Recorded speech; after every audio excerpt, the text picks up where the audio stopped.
dipersembahkan oleh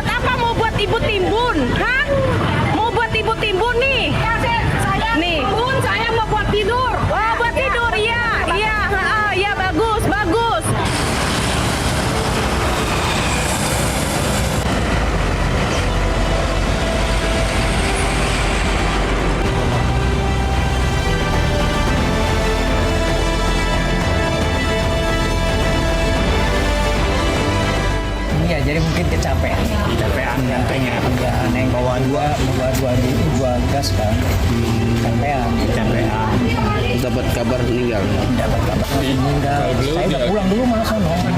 Iya, saya minta maaf karena mereka antri. Ya pemerintah harus objektif dong. Kalau kami kurang bekerja maksimal untuk memastikan rakyat kita baik, ya saya harus minta maaf.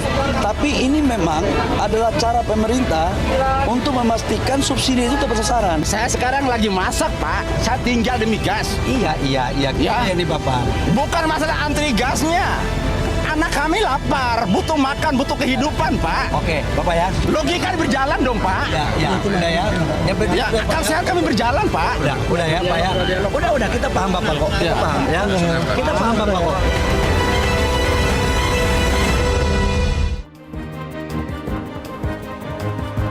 Ubur-ubur ikan lele, buru-buru dibatalin le. Begitulah nasib pembatasan penjualan gas LPG 3 kg.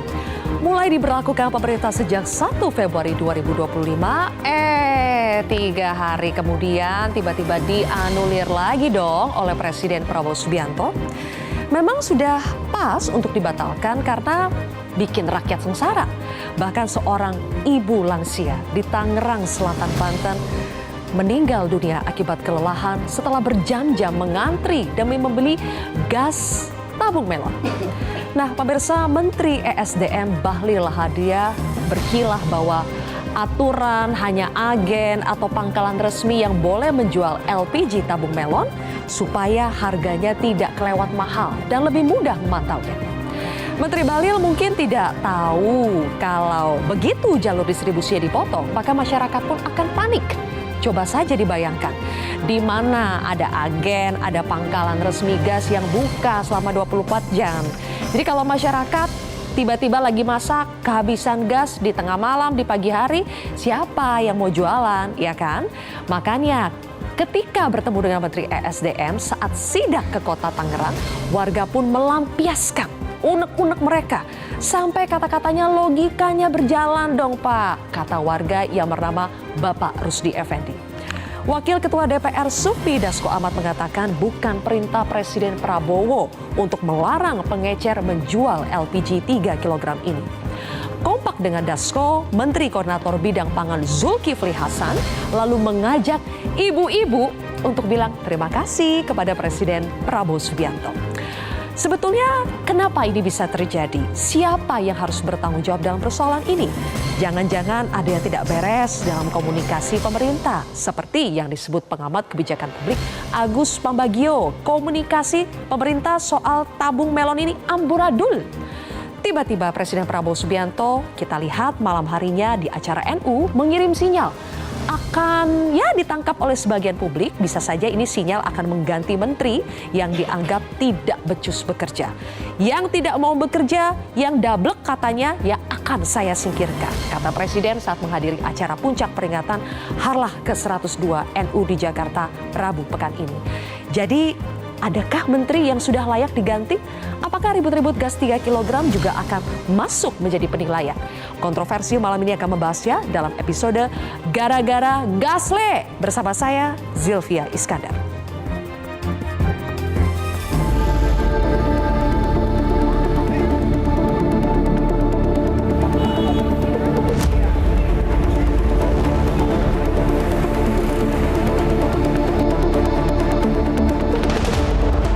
Iya, saya minta maaf karena mereka antri. Ya pemerintah harus objektif dong. Kalau kami kurang bekerja maksimal untuk memastikan rakyat kita baik, ya saya harus minta maaf. Tapi ini memang adalah cara pemerintah untuk memastikan subsidi itu tepat sasaran.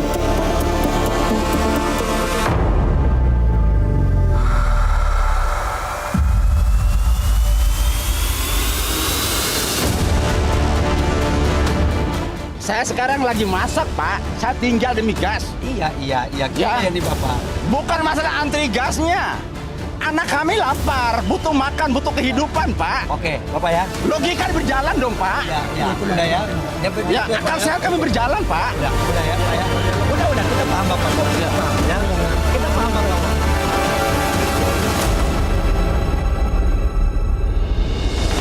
Pemirsa, untuk membahasnya sudah hadir 6 narasumber di studio Metro TV. Di sebelah kiri saya ada Wakil Ketua Komisi 6 DPR RI dari Partai Golkar, Bang Nurdin Halid. Selamat malam. Selamat malam, Assalamualaikum. Waalaikumsalam. Berikutnya ada juru bicara Kantor Komunikasi Kepresidenan atau PCO, Kang Dede Prayudi. Kang Dede, apa kabar? Kabar baik. Selamat Baik, malam, sibuk ya? Mbak Sylvia. Selamat Baik, malam. Berikutnya juga ada pengamat kebijakan publik, Mas Agus Pambagio atau Mas Apam. Selamat malam, Mas Apam. Selamat malam, Terima kasih Assalamualaikum. sudah hadir. Waalaikumsalam. Dan di sebelah kanan saya ada politikus PDI Perjuangan, Bang Adian Napitupulu. Bang Adian, apa kabar? Malam Merdeka. Merdeka. Oke, berikutnya juga ada yang lagi viral-viralnya warga penerima LPG subsidi dari Tangerang yang protes langsung di depan Menteri ESDM Pak Balil Lahadalia. Ada Pak Rusdi Effendi. Pak Effendi, apa kabar? Assalamualaikum. Waalaikumsalam. Sehat, Alhamdulillah, Pak Effendi? Alhamdulillah. Gasnya udah dapat, Pak? Sekarang? Alhamdulillah sudah. Alhamdulillah. Oke, nanti kita tanya lebih jauh ya. Kemudian juga ada ekonom konstitusi Devian Kori. Apa kabar, Mas Devian? Malam Mbak, semangat Malam. Mbak. Kabar baik ya? Kabar Oke. baik. Langsung saja mulai dari Pak Effendi. Pak Effendi, banyak yang penasaran kenapa Pak Effendi sampai sebegitu beraninya dalam tanda kutip sampai menghardik seorang menteri. Pada prinsipnya dasar sifat manusia itu butuh kehidupan dan ketenangan. Pada saat kemarin semua masyarakat ingin mencari gas. Gas ini salah satu alat untuk masak. Kalau gas tidak ada, walaupun beras ada nggak bisa masak juga. Kita cari gas mau cari kemana kalau semua nggak ada. Walaupun harga semurah apapun, kalau gasnya tidak ada ya tetap nggak bisa masak. Sudah berapa hari Pak Effendi tidak mendapatkan gas? Sebelumnya saya hampir 2 minggu saya cari gas. Itu udah sulit ya? Udah sulit. Tapi di pengecer masih ada? Di pengecer ada, tapi dikurangin dan susah untuk saya dapat. Oke, stoknya sudah berkurang? Iya. Oke, kemudian ketika di-cut semua pengecer tidak jualan lagi? Ya itulah letak memuncaknya saya. Pas pada saat itu? Iya. Itu memang sengaja ke tempat yang menteri datang atau gimana? Kebetulan? 1 hari sebelum itu saya sudah cari gas sampai beberapa wilayah kecamatan, tidak ketemu. Malam harinya saya masih dapat gas, dari ada kedatangan gas sedikit. Saya dapat, tetangga saya kasih tahu, Pak Effendi itu ada gas datang. Saya buru-buru minta sama istri, minta tabung gas 2 biji. Saya mau ketemu ini ke agen apa nggak tahu itu. Pangkalan? Pangkalan. Saya dapat dengan syarat harus ada fotokopi KTP. Kondisi malam hari, sedang hujan. Ya. Dari mana saya dapat fotokopi KTP? Saya harus cari dulu malam itu. Padahal sudah sampai di lokasi? Sudah sampai lokasi. Nah, akhirnya saya dapat fotokopi, bisa dapat gas. Saya pulang ke rumah, keesokan harinya saya ditelepon sama teman, Bang Effendi, hari ini datang menteri di dekat Masjid Ar-Royan, Tangerang Kota. Oh ya, saya siap, ingin ketemu menteri. Gitu. Saya datang ke sana, saya minta sama istri tolong siapkan motor sama gas tabung gas 1 biji yang kosong. Ya. Tapi memang nggak ada yang punya isi, tinggal itu yang kosong. Dan akhirnya kita lihatlah seperti yang terjadi. Saya buru-buru ya. keluar motor, ngebut saya, saking pengen ketemu. Sebab ini kondisi udah urgent. Sampai di lokasi, saya ditahan sama aparat supaya saya tidak langsung situ. Mereka tidak mengenal saya, tahu saya siapa. Setelah saya teriak, saya ingin ketemu menteri. Gitu. Terpaksa saya harus motornya saya banting. Oh ya? Saya mengundang perhatian supaya teman-teman siapapun yang ramai di situ melihat ke saya, bukan melihat menteri. Jadi motor saya banting, lepas baru saya bisa masuk diloloskan oleh aparat. Samping ketemu menteri. Setelah itu saya dikasih kesempatan untuk berhadapan dengan menteri. Akhirnya seperti yang kita dengar ya, apa yang Bapak sampaikan ya. Iya, betul. Sekarang bagaimana kondisinya Pak? Sudah mudah mendapatkan gas melon? Alhamdulillah sudah nggak begitu parah seperti kemarin, sudah ada perubahan, sudah ada kemajuan. Namun masih ada antri. Tapi satu sisi, karena sekarang dengan kejadian kemarin ada beberapa wilayah seolah-olah terisolasi karena saya tinggalnya di posisi lokasi kabupaten, karena kejadian ada di kota kemarin. Jadi jarak antara kabupaten dan kota itu 50 meter wilayahnya. Lokasi kabupaten dan kota. Jadi lokasi agen gas itu ada di kota. Nah, saya tinggal di kabupaten, jarak hanya lebih kurang 100 meter. Dekat sebenarnya lebih Pak dekat. ya? Tapi sekarang sudah mudah dan mudah itu didapat di Pengecer atau masih ke Pangkalan? Masih ke Pangkalan. Masih ke Pangkalan, Tapi kondisinya sudah lebih baik? Sudah lebih baik. Yang di Pengecer di sekitar rumah Bapak belum ada yang jualan? Belum ada. Terima kasih Pak Effendi sudah berbagi ceritanya, latar belakangnya seperti apa. Mas Apam, di tulisan Anda langsung mengatakan bahwa untuk kasus gas LPG 3 kg ini komunikasi pemerintah amburadul. Di sebelah Mas Apam ada Kang Dedek Prayudi nih dari PCO. Coba Mas Apam, amburadulnya di bagian mana? Begini, amburadulnya itu kan surat Dirjen Migas itu tanggal 20 Januari, berlaku 1 Februari. Meskipun sudah tahun 2023 sudah ada peraturan bagaimana mekanisme petunjuk teknisnya. Nah, amburadul, kenapa saya amburadul? Karena tiba-tiba pertama sangat pendek, kedua ya nggak ada yang mengomongkan dari SDM. Karena humasnya yang lama yang saya kenal, baik itu sudah setahun tidak di situ, ada pindah ke Bandung. Tapi tidak ada siapa yang humasnya situ, nggak tahu. Nah, lalu saya bilang, lo kan ada PCO. PCO harus take over, ambil alih supaya menjelaskan. Karena orang Indonesia itu tidak bisa dijelaskan sekali 2 kali, harus terus. Dan jaraknya sangat pendek. Ini cara Pak Jokowi yang cepat itu jangan dipakai lagi gitu. Ya, nah jadi hal ini yang membuat saya bilang bahwa komunikasinya buruk. Kebijakannya sih oke. Karena kita mau menertibkan menggunakan NIK. Persis sama dengan BBM bersubsidi kan pakai My Pertamina, ini pakai MAP. Nah, jadi itu yang akan dipakai. Jadi ada sekian juta rumah tangga, kemudian nelayan, pedagang dan sebagainya itu yang sudah terdaftar, tapi masih banyak yang belum. Nah, ini ditata karena di Pengecer itu banyak hengki-pengkinya, ya kan? Kan dia dari atas, dari agen atau siapa, turun kan kalau nggak pakai KTP bisa, saya punya 10 pengecer. Ya kan harga di Pengecer sudah 22.000. Di Jakarta HET-nya 16.500 kan lumayan untungnya. Nah, di sini yang harus ditetapkan oleh pemerintah. Itu saja. Jadi dari sosialisasinya itu pendek sekali waktunya dari Dirjen Migas, suratnya keluar 20 Januari, kemudian 1 Februari langsung diberlakukan dan langsung. Dan humasnya tidak ada resmi keluar dari. Nginjak remnya, memberhentikannya itu langsung begitu saja ya. Itu buruknya di situ. Saya harus tanya dulu ke Bang Nurdin. Bang Nurdin memang kapasitasnya adalah Menteri ESDM, tapi melihat seorang menteri dari Partai Abang nih, Partai Golkar, langsung berhadapan dengan warga menyampaikan unek-uneknya, bahkan seperti setengah memarahi Pak Menteri. Gimana itu Bang Nurdin? Itulah hebatnya Pak Bahlil. Ya. Dia seorang menteri, dia berani berhadapan dengan masyarakat. Dan tidak ada masalah. Beliau juga tujuannya baik ya. Ingin menyampaikan apa kondisi yang terjadi. Dan Pak Bahlil secara spontan mengatakan kalau kami pemerintah tidak maksimal rakyat, kami minta maaf. Ini seorang tokoh, seorang pemimpin yang patut kita contoh sebetulnya. Kemudian begini, kalau saya terima kasih dari Pak Mas Apam. Ya, saya setuju tuh bahwa ini sebenarnya faktor komunikasi dan sosialisasi, bukan pada substansi. Kebijakannya Pak Menteri sangat bagus sebetulnya. Ini dalam rangka mencapai 2 hal. Yang pertama, subsidi untuk LPG itu kan kurang lebih 80 triliun. Nah, ingin dipastikan bahwa subsidi ini tidak terjadi kebocoran yang jatuh kepada pihak yang tidak berhak. Yang kedua, agar uang negara ini, Pak Prabowo selalu mengatakan begini, kesejahteraan rakyat jangan sampai ada korupsi. Itu yang diterjemahkan oleh Menteri agar supaya dana APBN ini yang dimana APBN itu bersumber dari rakyat juga untuk kembali ke rakyat tapi pas diterima rakyat. Jadi sebetulnya adalah dalam rangka menciptakan efisiensi dan efektivitas. Dan yang paling penting adalah subsidi tiba kepada penerima manfaat. Itu yang paling utama. Nah, oleh karena itu maka kebijakan ini sebetulnya terletak kepada sosialisasi dan komunikasi. Pada akhirnya, oleh karena itu ini sebenarnya batu sekarang dengan adanya keputusan Pak Presiden bahwa Pengecer kemudian diterjemahkan oleh Pak Menteri bahwa ini pengecer sekarang tak bisa melakukan distribusi, melakukan penjualan, tapi menjadi subpangkalan. Itu dia, Bang Ini Nurdin. memangkas daripada satu channel daripada distribusi ini rangka menciptakan efisiensi dan efektivitas. Oke, sedikit, agar Bang Nurdin. penerima manfaat itu bisa Oke. betul-betul menerima subsidi ini. Ya, secara Bayangkan substansi saja, kita paham, Bang harga Nurdin. harusnya diterima oleh Secara masyarakat. substansi oke, tapi caranya yang banyak dibilang salah. Ya, Sehingga itulah- pada akhirnya Pak Presiden yang harus take over kesalahan itu. Nah, itulah kepekaan seorang presiden. Dan itu sangat bagus sebetulnya. Kemudian menteri langsung terjemahkan dan Pak Bahlil langsung turun ke lapangan. Itulah kepekaan seorang pemimpin yang tahu daripada kehendak rakyat. Nah, kemudian langsung direspon. Sekarang sudah nggak ada masalah itu.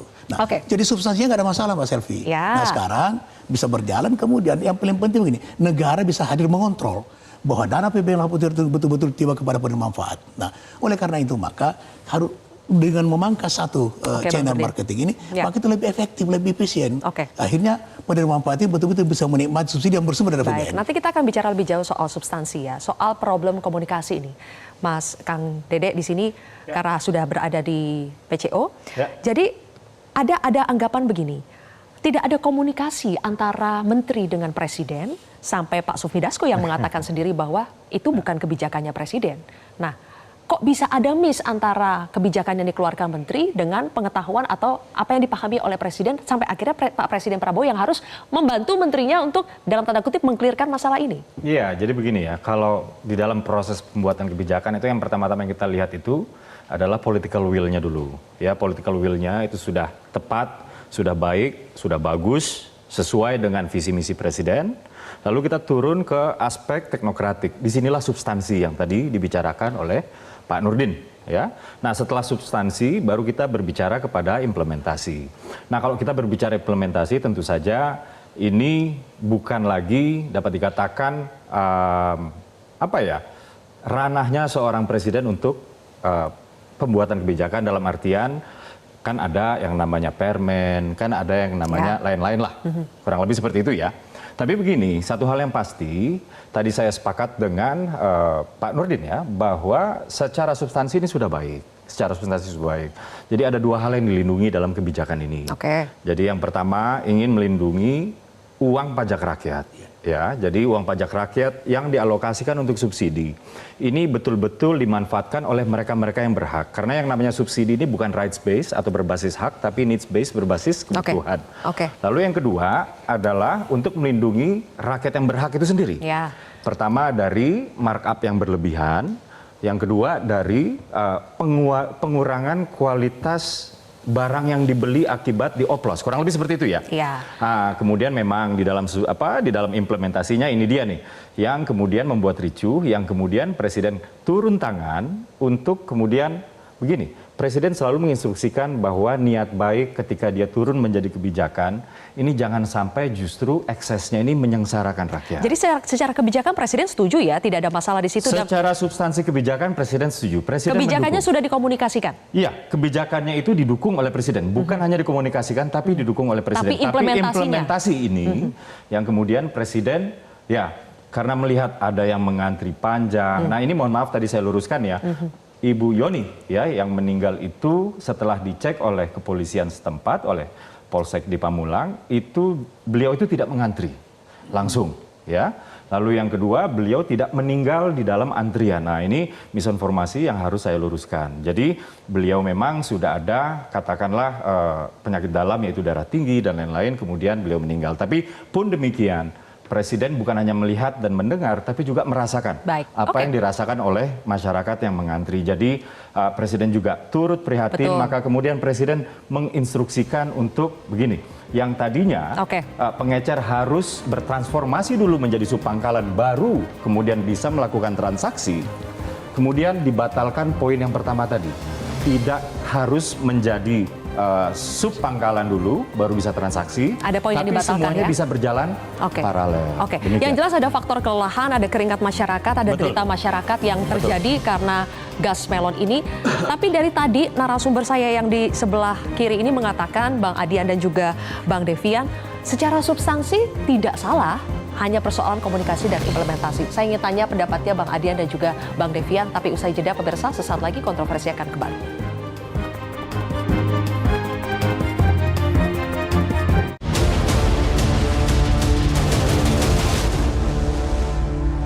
Dipersembahkan oleh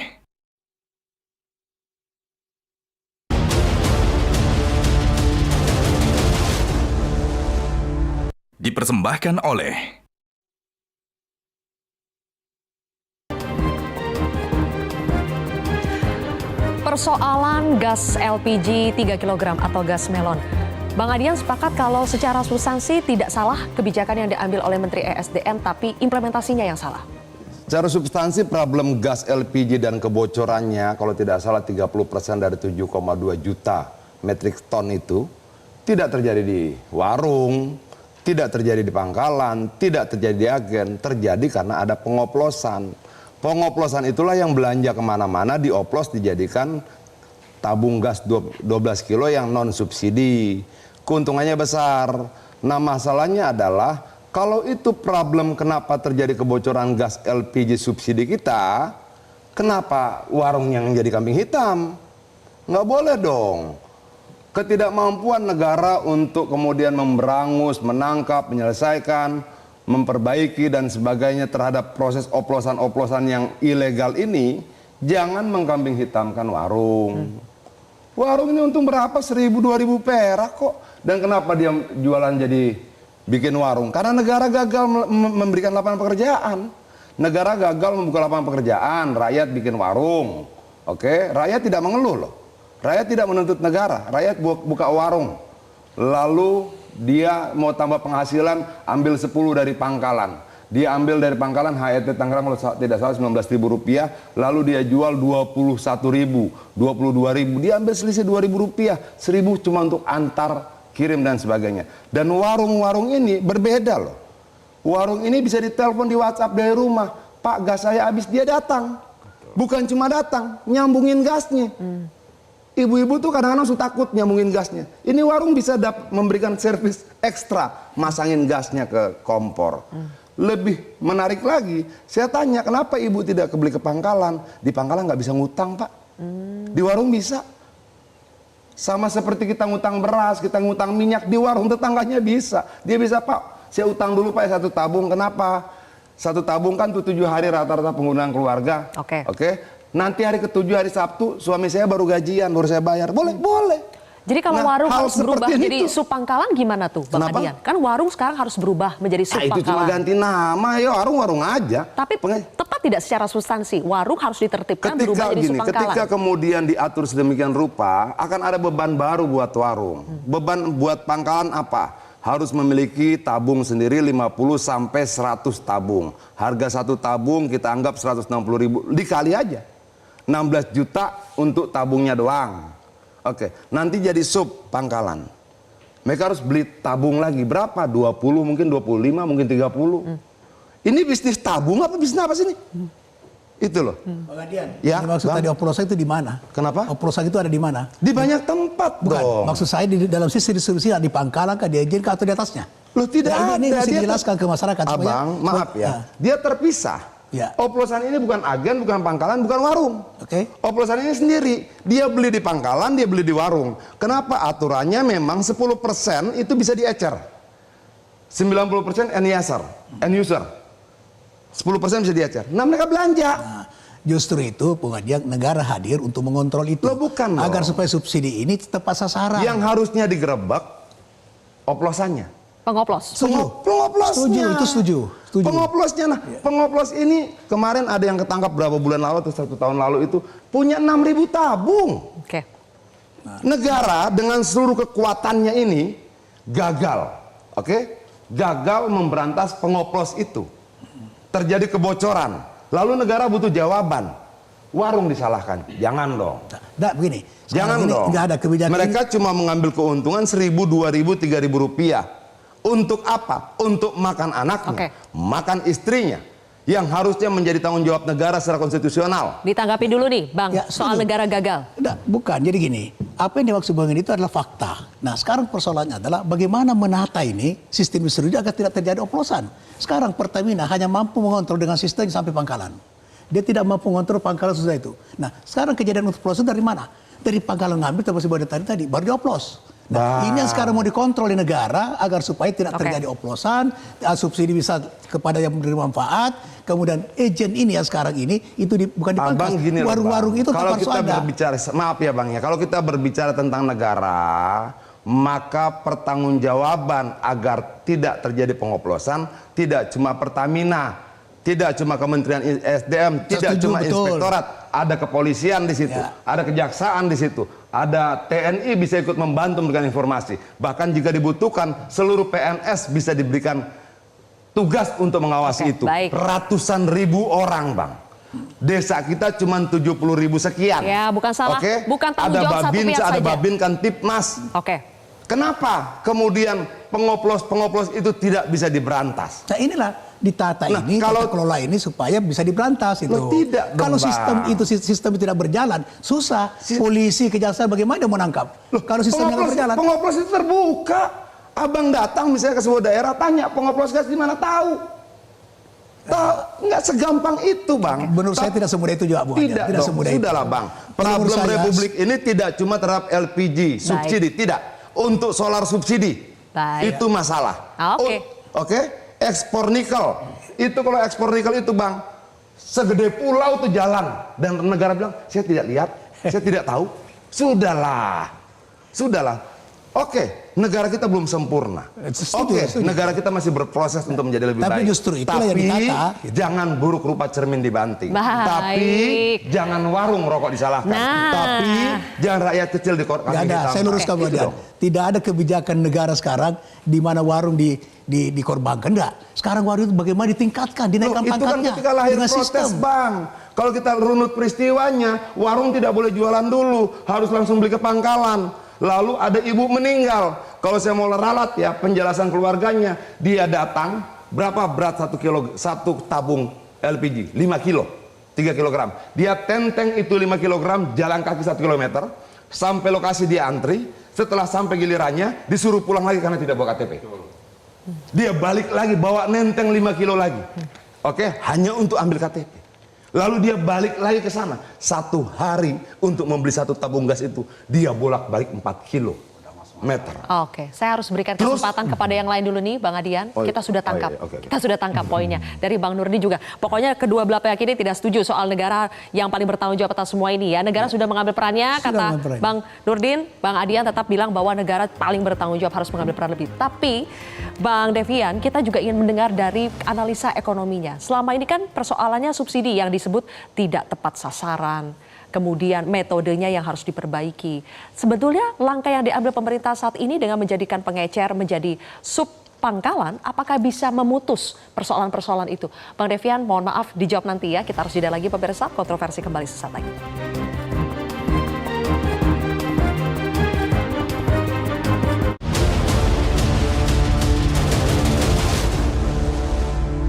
Dipersembahkan oleh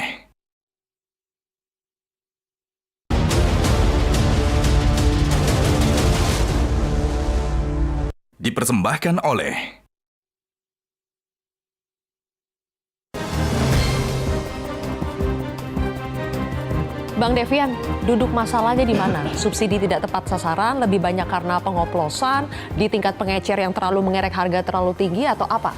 Duduk permasalahannya pada regulasi. Di regulasi Perpres 191/2014 itu tidak jelaskan siapa kelompok sasarannya yang dimaksud. Subsidi dalam kerangka paradigmanya itu diberikan kepada orang yang memang membutuhkan. Tapi permasalahannya peraturannya tidak menyatakan begitu secara tegas. Perpres 191 maupun Permen 26 dan 28 2001. Itu subsidinya ke komoditi kan, bukan ke manusia. Bukan ke manusia. Ya, itu jadi, salahnya di persoalannya juga subsidi diberikan melalui barang, bukan kepada orang. Itu problem yang sudah berlalu-lalu sejak dulu. Nah, kami dulu di Bappenas, karena kita ini teknokrat, beda tadi yang ditanggapi oleh teman-teman para politisi, secara politik, orang politik Bahlil ini bagus, komunikasinya masyarakat dekat. Tetapi secara teknokratik, sebuah peraturan atau kebijakan yang mau diambil itu harus diuji coba dulu. Jangan juk megagik kata orang Jawa atau ujuk-ujuk gitu. Jadi harus dirumuskan secara tepat dan sosialisasi itu harus di depan. Karena kalau tidak akan terjadi hal-hal demikian. Itu yang pertama. Yang kedua, kita harus clear, Pak. Kalau dalam posisi sekarang ini, kita itu impor terbesarnya sekarang dari migas. 600 triliun tiap tahun bertambah.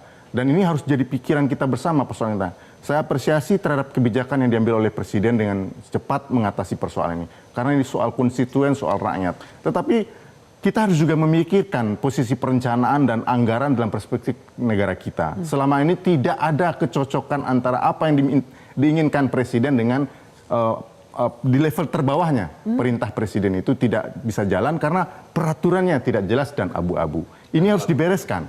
Ini harus dibereskan. Sehingga jelas, ini supaya rakyat tidak keliru nih. Antara kebijakan Presiden dengan dibawanya tidak nyambung. Yang dimaksud apa itu? antara perintah Presiden, ini kan asta cita jelas. 1, 2 itu jelas keinginan Presiden, ideologi dan sistemnya. Yang ketiga, itu dalam kan kasus jelas. gas melon deh, Dalam contoh kasus gas konkretnya melon gimana? itu kan Antara Presiden concern dengan Presiden bawahnya. untuk menyelamatkan rakyat kecil. Peran serta aktif koperasi itu jelas di misi ketiga asta cita. Tetapi problem peraturannya belum dibenahi. Bagaimana mau jalan? Jadi perintah Presiden tidak akan jalan kalau kementerian ini tidak membenahi struktur dan cara berpikir ketentuan dan perundangan yang berlaku ini. Dan alat ukur. Dan alat ukurnya. Subsidi ini untuk siapa? Kalau dalam konteks gas sebagai barang publik atau barang pasar, itu harus dibedakan. Oke. Kalau dia barang subsidi, dia harus diatur sedemikian ketat. Dan kalau bisa secara tertutup, jangan terbuka. Kalau terbuka diserahkan kepada pasar, wajar pengecer ini menjual karena dia mencari sesuap nasi. Mau naikkan berapa, kenapa hanya kepada migas? Jeruk naik juga nggak ada masalah masyarakat, pengecernya juga banyak. Tetapi kenapa kepada gas? Jadi ada di atasnya yang bermain, yang harus dibereskan. Bahwa pendapatan negara kita sudah tidak bisa digantungkan lagi dari migas. Impor kita terhadap LPG ini sudah semakin besar. Oke. Nah, oleh karena itu ke depan ya para teknokratik Presiden harus memilih para teknokrat menjadi pembantunya, jangan para politisi. Karena jelas politiking. Itu yang harus penting. Nanti ditanggapi, tapi sebelum itu Bang, ada pernyataan dari Pak Presiden yang pas banget seperti prolognya Bang Devian. Kita simak dulu ya. Jadi begini, kita ingin rakyat pemerintah yang bersih dan benar, yang cerdas dan benar. Jadi saya ingin tegakkan itu. Kepentingan bangsa rakyat, tidak ada kepentingan lain yang tidak bekerja benar-benar untuk rakyat. Saya akan singkirkan. Yang tidak mau bekerja untuk rakyat akan saya singkirkan. Tadi Bang Devian juga berpikir mengatakan bahwa kalau intinya kan kalau memilih menteri tidak tepat, kalau lebih banyak politiknya bukan teknokrat, akhirnya kebijakannya juga tidak tepat. Ditanggapi dulu Bang Nurdin. Ya, itu soal lain. Jadi begini, kebijakan Pak Presiden, asta citanya salah satunya adalah layani rakyat, ciptakan kesejahteraan rakyat, hindari korupsi. Nah, sekarang Menteri SDM itu melihat bahwa di sini ada, tadi dia sudah jelas mengatakan bahwa ini ada oplosan. Berarti subsidi yang seharusnya tiba ke rakyat, ada oplosan. Itu menurut saya itu ranah hukum, ranah polisi, Ya, bukan ranah kebijakan. Tapi yang dioplos itu apa? Yang dioplos ini adalah barang subsidi. Berarti Ya, di sini itu ada kebocoran. ranahnya kepolisian. Ini yang ini dijaga oleh Menteri SDM mengeluarkan kebijakan agar supaya tidak ada kebocoran. Itu ranah kepolisian, Bang. Kemudian subsidi ini sampai kepada Bukan penerima ranah manfaat. regulasi. Regulasinya itu ada di kementerian dan di DPR. Ya, saya bisa tambahkan gini. Nah udah, ini regulasi kan yang dibuat oleh Menteri SDM ini. Menata tata kelola yang baik, tata niaga daripada LPG ini agar supaya penerima manfaat itu yang bersumber dari pabrik itu bisa diterima. Enggak gini Bang. Saya dari kemarin sampai tadi malam tuh masih telepon teman-teman di SDM dan Pertamina. Saya tanya, terus siapa sih yang berhak menerima LPG subsidi 3 kg itu? Rakyat miskin. Ukuran miskin yang mana? Yang 19.000 per hari, 391.000 per bulan itu miskin ekstrim, atau yang 591, atau yang UMR? Nggak ada yang bisa jawab. Artinya miskin yang dimaksudkan dalam tabung gas itu abstrak. Oke.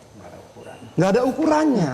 Jadi Saya Mbak bilang- Sylvia dalam konteks ini, itu ada dalam konteks subsidi itu ada yang berhak, itu kita sebut dengan orang yang kalau mustahik dalam bahasa agamanya, ada yang layak. Nah tadi yang disampaikan Bung Adian, ini orangnya layak nggak? Ya. Apakah pedagang Ukurannya tempe apa? itu yang menggunakan... Indikatornya apa? Iya, Peraturannya ukurannya di apa? mana? Sekarang begini, Oke.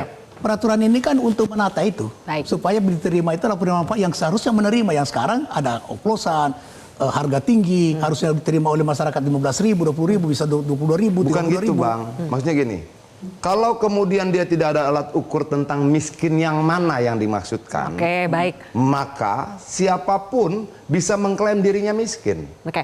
Ketika dia mengklaim dirinya miskin, maka dia berhak atas tabung gas subsidi itu. Dan Baik. inilah perdebatan saya dari tadi malam. Kenapa? Saya tanya, oke kalau UMR boleh nggak? Buruh yang dapat UMR 5 sekian juta rupiah, boleh nggak Oke, beli gas baik. 3 kilogram? Baik. Nggak boleh katanya. Kita pindah ya, Bang Adian, untuk menjawab Bang Adian Oh, nih. iya, Saya iya. ingin tanya dari kebijakan publiknya. Ya. Publik penting tidak untuk mengetahui batasan-batasan itu? Siapa yang berhak menerima, siapa yang tidak berhak menerima? Mas Iya Afan? harus. Kan kita tidak semua cerdas. Jadi mesti exactly apa secara tepat disampaikan. Siapa yang ini? Cuman persoalannya data di kita itu ada satu data ada di Bappenas. Kemudian data lagi di kementerian lain kementerian. Ini yang meng-cleansing data itu belum ada. Kementerian Sosial punya, jadi batasan tadi yang disampaikan Nadian itu juga nggak jelas. Ini yang harus dibereskan, data itu, karena data itu pusat dari Oke. semua permasalahan harus Baik, diselesaikan. satu hal lagi soal batasan yang tidak jelas. Ketika Presiden sudah mengatakan yang tidak bekerja untuk rakyat akan saya singkirkan. Batasannya sampai di mana itu, Kang Uki? Yang tidak bekerja untuk rakyat akan disingkirkan. Apakah ini mengarah pada evaluasi kepada para pembantu Presiden? Ya. Apalagi setelah ada kejadian kegaduhan Arahnya tabung ke gas. sana nih. Nanti dulu Kang Uki, kita jeda lagi pemirsa, kontroversi kembali sesaat lagi. Nah itu urusan.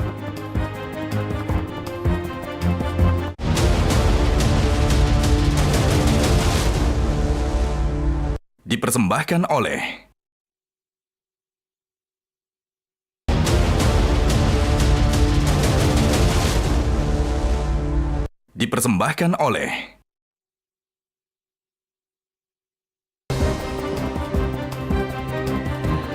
Yang tidak membela rakyat akan saya tegakkan. Indikatornya apa tuh, Kang Uki? Apakah termasuk ketika ada kegaduhan soal gas LPG, kebijakan atau implementasi kebijakan yang dianggap salah dan merugikan rakyat, itu akan masuk dalam evaluasi? Ya, pertama-tama begini ya, saya harus menegaskan dulu apa yang menjadi tujuan pemerintahan Prabowo Gibran 2024 sampai 2029. Pertama, Pak Prabowo atau Presiden Prabowo ingin mewujudkan pemerintahan yang bersih, efektif dan efisien. Ini soal korupsi tadi ya, ini soal efisiensi tadi. Lalu yang kedua, Presiden Prabowo ingin mewujudkan pemerintahan yang menghadirkan kesejahteraan untuk rakyat banyak.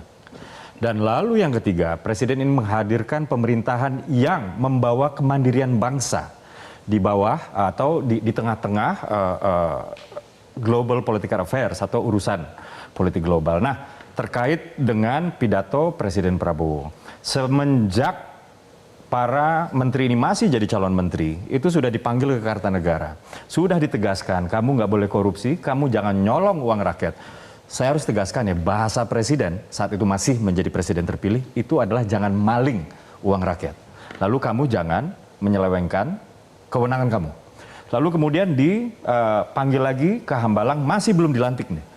Hal yang sama diucapkan lagi, tapi kali ini sudah berbentuk pengayaan materi. Lalu di Magelang, di Akmil juga dilakukan hal yang sama, dan lain-lain. Ya. Nah, kita harus akui bahwa Presiden ya di sidang kabinet beberapa minggu lalu sudah menyatakan apresiasinya kepada jajaran kabinet Merah Putih. Tapi kemudian Presiden tidak lelah-lelah untuk selalu mengingatkan lagi.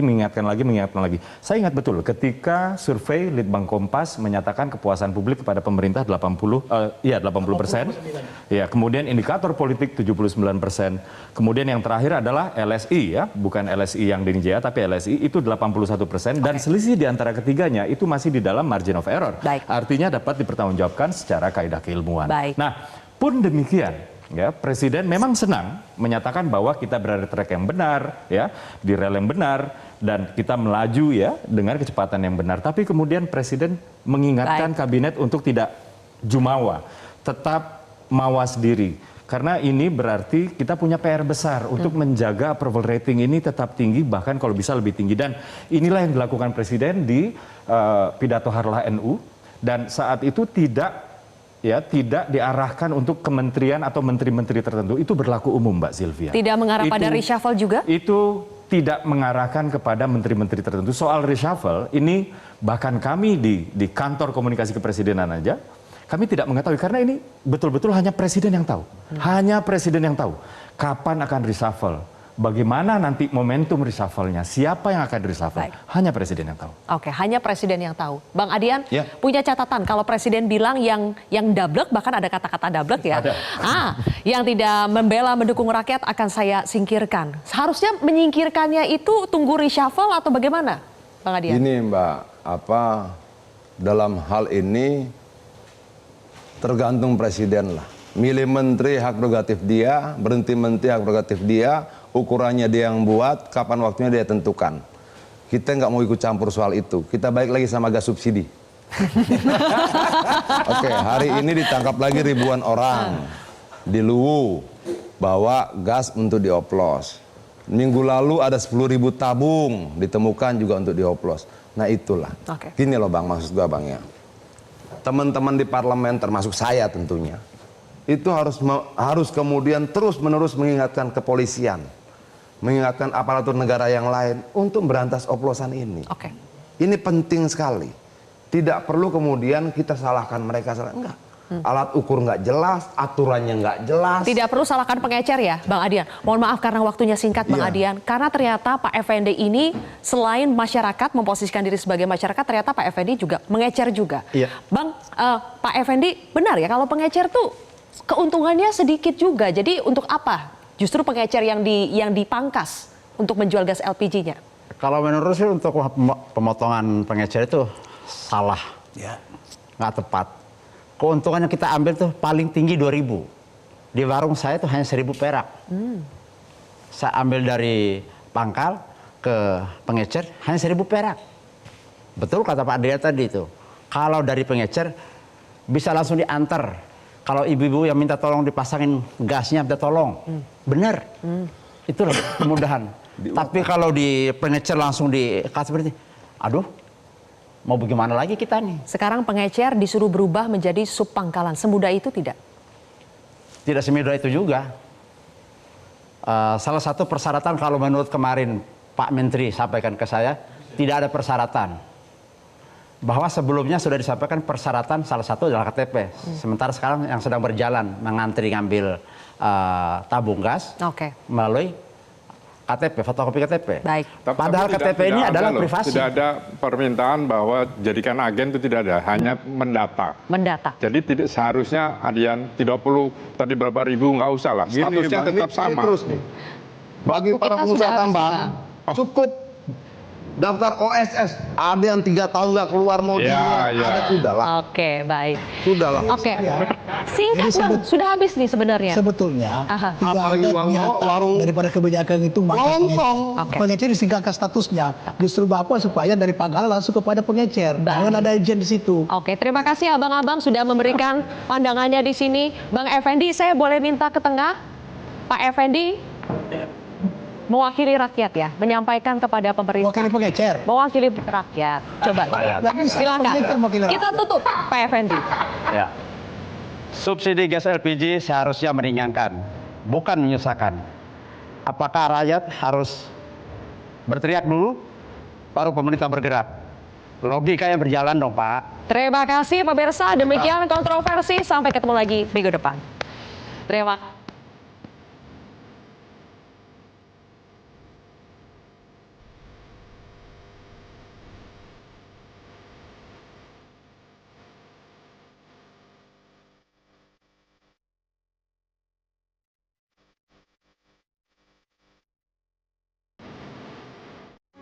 Metro TV.